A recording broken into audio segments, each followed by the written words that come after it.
मैनपुरी में एक विवाह समारोह में शामिल होने आए समाजवादी पार्टी के राष्ट्रीय अध्यक्ष अखिलेश यादव ने एनडीए को हराना बड़ी लड़ाई बताया, जिसको लेकर अखिलेश यादव ने कहा कि इसके लिए सबको साथ आना पड़ेगा। उन्होंने एक बार फिर से विपक्षी एकता पर जोर दिया।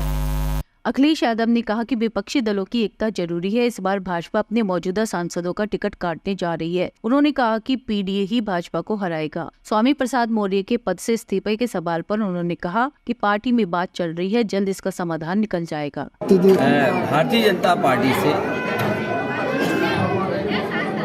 और भारतीय जनता पार्टी के लोग पीडीए से घबराए हुए हैं। भारतीय जनता पार्टी के लोग पीडीए से घबराए हुए हैं। जहाँ तक हमारे सहयोगी दल की बात है, मैं उम्मीद करता हूँ कि पीडीए की लड़ाई को वो मजबूत करेंगे। और जहाँ तक पार्टी के निर्णय का सवाल है, आने वाले समय में तमाम सीटें आ रही हैं। अभी तो एमएलसी आना है, फिर राज्यसभा आना है, फिर एमएलसी आना है। तो ये पीडीए की लड़ाई कहाँ कमजोर हो रही है? लेकिन पल्लवी पटेल ने तो वोटिंग करने से ही मना कर दिया, वोट नहीं करेंगे। देखिए, पीडीए का साथ आना, पीडीए के साथ सबको एक साथ लग जाना, ये बड़ी लड़ाई है।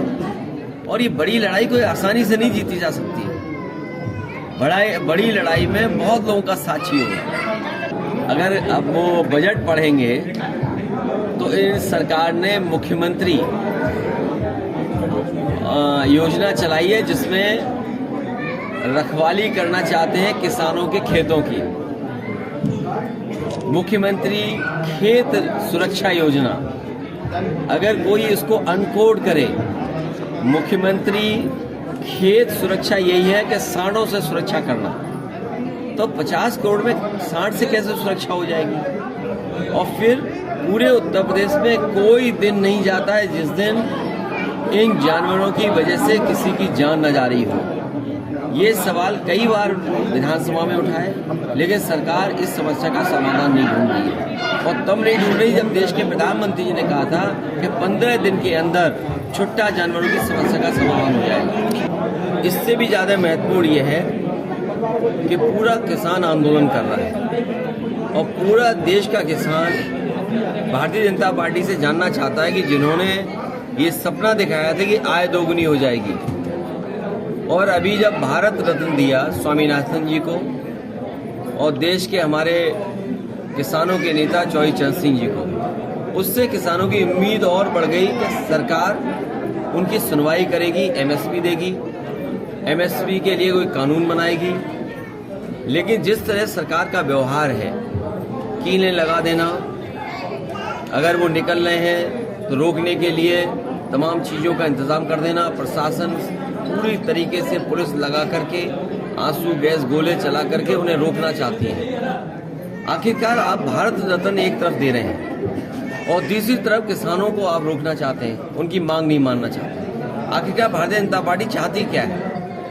जो लोग सपना दिखा रहे हैं कि 5 लाख ट्रिलियन डॉलर की इकोनॉमी बन जाएगी, सच्चाई ये है कि किसानों की आय दोगुनी अगर हो जाए तो आपकी 5 ट्रिलियन डॉलर नहीं, हो सकता है 10 ट्रिलियन डॉलर इकोनॉमी भी बन जाए। और जो लोग ये कहते हैं कि हमारी दुनिया में 5वीं अर्थव्यवस्था बन गई है, ये 5 से दूसरे नंबर में भी पहुंच सकती है अगर ये सरकार किसानों को एमएसपी दे दे और किसानों की आय दोगुनी कर दे। नहीं, 3 लोगों को तो दिए भी चाचा ही, नहीं तो अभी 2-4 और दे देंगे। तो आप लोग क्या उम्मीद करते हो?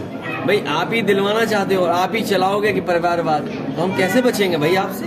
तो चाचा कहाँ से लड़ेंगे? ये आने वाले समय में जैसे जैसे सूचियां आएंगी आपको सब जानकारी हो जाएगी कि पार्टी ने क्या फैसला किया। तो ये पार्टी की उनकी अपना फैसला है, हमारी पार्टी का अपना फैसला हो। नहीं, लेकिन नहीं, मजबूत गढ़ तो नहीं है। ये सही है कि वो उनकी ट्रेडिशनल सीट है और कांग्रेस की सीट ही मानी जाती है। समाजवादी पार्टी ने हमेशा उस सीट पर कांग्रेस का ही सहयोग किया।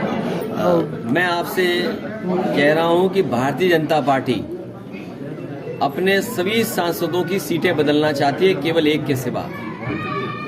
80 की सीटों पर कईयों की टिकट कटने जा रही है और एक जो सीट है वो अपना क्षेत्र बदलना चाहते हैं। तो सोचिए, जिन्हें अपने सांसदों की टिकट काटनी हो और टिकट काटने जा रहे हो तो वो क्या जीतेंगे?